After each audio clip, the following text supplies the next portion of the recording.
Ça fait vraiment longtemps que j'avais envie d'en parler, c'est un sujet qui me tient vraiment à cœur. Ça fait 20 ans que ça dure. Qu'est-ce qui se passe au Congo ? Vous avez peut-être vu le sujet la semaine dernière dans l'émission de Vince, qui se donne d'ailleurs tous les jours de 20h à 21h avec ses potes Lara et Nigel. Le Congo, c'est un magnifique pays de 95 millions d'habitants. Le pays fait une superficie de 2 345 000 km². Une grande partie de sa superficie est recouverte d'une immense forêt tropicale. Et sa capitale, c'est Kinshasa. Le Congo a un sol riche, très riche.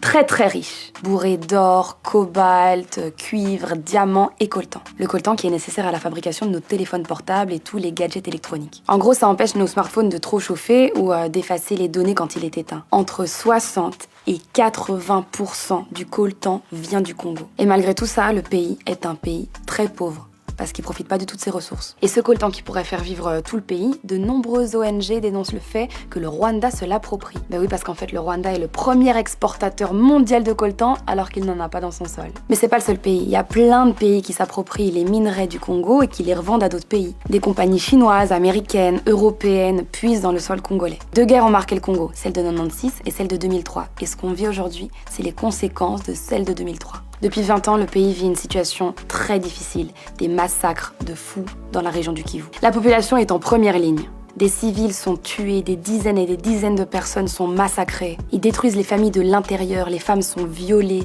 les enfants sont rendus enfants soldats, les pères sont tabassés, torturés. On parle de 10 millions de morts. Ça se passe au nord Kivu et c'est pas un hasard. C'est stratégique, mon vieux. C'est une région frontalière avec le Rwanda et l'Ouganda, et c'est là que se trouvent les minerais. Donc là-bas, il y a des groupes armés comme le ADF qui terrorisent la population, et tout ça, bien sûr, pour leur propre intérêt. En fait, pour bien comprendre comment tout ça a commencé, il faut revenir au génocide des Tutsis au Rwanda en 94. C'était les Hutus contre les Tutsis, deux ethnies au Rwanda. Les Hutus ont massacré les Tutsis en masse. Mais quand la résistance Tutsi a pris le dessus et a voulu se venger, les Hutus génocidaires ont fui vers le Congo et se sont installés au Kivu. Beaucoup d'entre eux sont encore là aujourd'hui et certains ont formé les FDLR, les Forces démocratiques de libération du Rwanda. C'est une milice qui défend les intérêts des Hutus rwandais au Congo. Et cette milice fait partie des groupes armés qui sèment la terreur au Kivu.